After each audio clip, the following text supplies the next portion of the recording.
And D10 already అందరూ కూడా follow అవుతూనే ఉండుంటారు. అందులోని ప్రత్యేకమైన కంటెస్టెంట్ అని చెప్పుకోవచ్చు రాజు. మరి రాజు గురించి నేనైతే ఎప్పటినుంచో వెయిట్ చేస్తూ ఉన్నాను. అసలు రాజు ఎక్కడ కూడా దొరకని పరిస్థితులు కనిపిస్తున్నాయి. అంటే ఆయనకున్న ఫేము, నేము అలాంటిది. బట్ ఇవాళ మన చేతుల్లో చిక్కారు కాబట్టి కొన్ని విషయాలు, కొన్ని వివరాలు తెలుసుకోవాలని అనుకుంటున్నాను. సో ఈరోజు మన ముందున్నారు. చాలా ఫార్మల్‌గా, చాలా డీసెంట్‌గా ఒక ఇంటర్వ్యూకి అంటే ఒక సాఫ్ట్‌వేర్ ఇంటర్వ్యూకి వెళ్ళేటట్టు రెడీ అయ్యి వచ్చారు. మరి తెలుసుకుందాం. హాయ్ రాజు. హాయ్ అండి. మీరు మాట్లాడుతుంటే నాకు భయమేస్తుంది. ఎందుకండి భయం? ఇంత కూల్‌గా మాట్లాడుతున్నాను కదా నేను. కూల్‌గా మాట్లాడితే ఓకే. ఆ! బట్ కాకపోతే అన్ని రహస్యాలు అన్నీ బయట పెడతా అంటున్నారు. ఓహ్! రహస్యాలన్నీ బయట పెడతా అన్నానని భయపడుతున్నారా? అంతే. ఓకే. సో, రాజు అసలా మీ గ్రాఫ్ గనుక చూసుకున్నట్లయితే ఎక్కడ స్టార్ట్ అయ్యి ఎక్కడ వరకు వచ్చారు? హ్మ్. సో, దీని గురించి మిమ్మల్ని అభిమానించే వాళ్ళు ఎంత ప్రౌడ్‌గా ఫీల్ అవుతూ ఉంటారో, దాన్ని ఫేస్ చేసిన వచ్చిన మీరు ఇంకెంత ప్రౌడ్‌గా ఫీల్ అవుతున్నారు? నన్ను క్వెషన్ అడిగారు ఇప్పుడు దాన్ని. యెస్. ఓకే. ఆహ్, అన్ అంటే నేను ఫేమ్ అయ్యాను అనే విషయం నాకెప్పుడు తెలిసిందంటే, నా పేరు ఒకళ్ళు పచ్చబొట్టు పొడిపించుకున్నప్పుడు. So, yes. ఒక 50 మంది దాకా పేరు పచ్చబొట్టు పొడిపించుకున్నారు. డీటన్ రాజు అని. హ్మ్. సో, వాళ్ళు పచ్చబొట్టు పొడిపించుకున్నందుకు మనం ఎక్కడ తగ్గకూడదు కాబట్టి one by one, one by one అంటే వెంటనే ఏది అయిపోదు. హ్మ్. హ్మ్. ఏదైనా టైం టేక్. సో, అవును. దానికోసం నేను హార్డ్ వర్క్ చేస్తూనే ఉంటాను. నా ఫ్యాన్స్ కోసం ఎప్పటికైనా. ఓకే.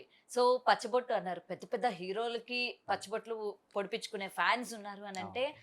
అందులో పెద్ద ఆశ్చర్యపడాల్సిన అవసరం లేదు. అవును. బట్ రాజుకి అనగానే ఆహ్, మీ దగ్గరకొచ్చి చూపించిన వెంటనే అవును. మీరే అసలు ఆ ఫీలింగ్ ఎట్లా ఉండే అసల?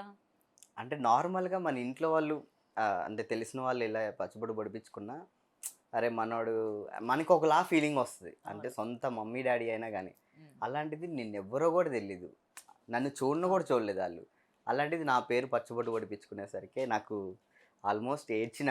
అయ్యో! ఆళ్ళు పట్టుకొని ఏడ్చిన. అంటే ఎందుకురా నేనంటే అంత ఇష్టం అని జెప్పేసి వాళ్ళ ఇంటికెళ్ళాను. ఆ! ఆ! వాళ్ళ ఇంటికెళ్తే ఆల్మోస్ట్ ఇంట్లో ఒక హీరోకి ఎలా పెట్టుకుంటారో అలా వాళ్ళ బామ్మగారు నాకు చెప్తున్నారు. నేను హ్మ్. లెగిసిన వెంటనే నీ ఫోటో అయితే చూస్తా నాన్న. ఓకే. అంటే నార్మల్‌గా నా ఏజోళ్ళు ఫ్యాన్స్ ఉన్నారంటే ఓకే. హ్మ్. హ్మ్. కానీ హ్మ్. పెద్దవాళ్ళు గూడా ఉండేసరికి నాకు చాలా ఎమోషనల్ అయ్యాను నేను. ఎమోషనల్ అయ్యారు. సో, అండ్ ఈ గ్రాఫ్ మీ పేరెంట్స్ ఎట్లా ఫీల్ అవుతూ ఉంటారు అసల? ఆ! మమ్మీ మాత్రం చాలా హ్యాపీ. చాలా అంటే హ్యాపీ. చాలా అంటే చాలా హ్యాపీ. అంటే ఒక ప్లేస్‌కెళ్ళిన తర్వాత అమ్మ బంగారు లాంటి కొడుకుని కన్నావమ్మ. ఆ! అంటే అదొక చాలు గదా! అది చాలు గదా! ఆ! ఒక మంచి కాంప్లిమెంట్ నాది. హ్మ్. ఎక్కడికెళ్ళినా గాని హ్మ్. అది మమ్మీ. అదే. మీ మమ్మీ కరెక్ట్ పేరే పెట్టారు నీకు. రాజు అని. ఆ! ఎక్కడికెళ్ళినా రాజులాగే ఉండాలి. యాక్చువల్లీ రాజులాగే బ్రతకాలి. నా నేమ్ ఏంటో తెలుసా మీకసలు? సొంత పేరా? హ్మ్. ఏంటి ఒరిజినల్ నేమ్? తెలీదా మీకు? నాకు తెలీదు. నిజంగా నాకు తెలీదు. యాక్చువల్లీ రాజు అనే పేరు మా అమ్మ ముద్దుగా పిలుచుకునే పేరది. అసలు ఓహ్! పేరు రాజు రాజు. కాదు. రాజు అని. ఆ! ఆ! రాజు ముద్దుగా పిలుచుకునే పేరు. ఓకే. అదే ఫ్రెండ్స్ మధ్య అలవాటైంది. నా హ్మ్. అసలు పేరు సాకేత్. సాకేత్. సో, డీ10 టైటిల్ కొట్టిన తర్వాత అందరికి రాజు అని ఫిక్స్ అయిపోయింది కాబట్టి సాకేత్ బాలేదబ్బా! టు బీ ఫ్రాంక్ సాక్ రాజే బావుంది. సాకేత్ రాజు అని పెట్టుకున్నాను దాని తర్వాత. సాకేత్ రాజు.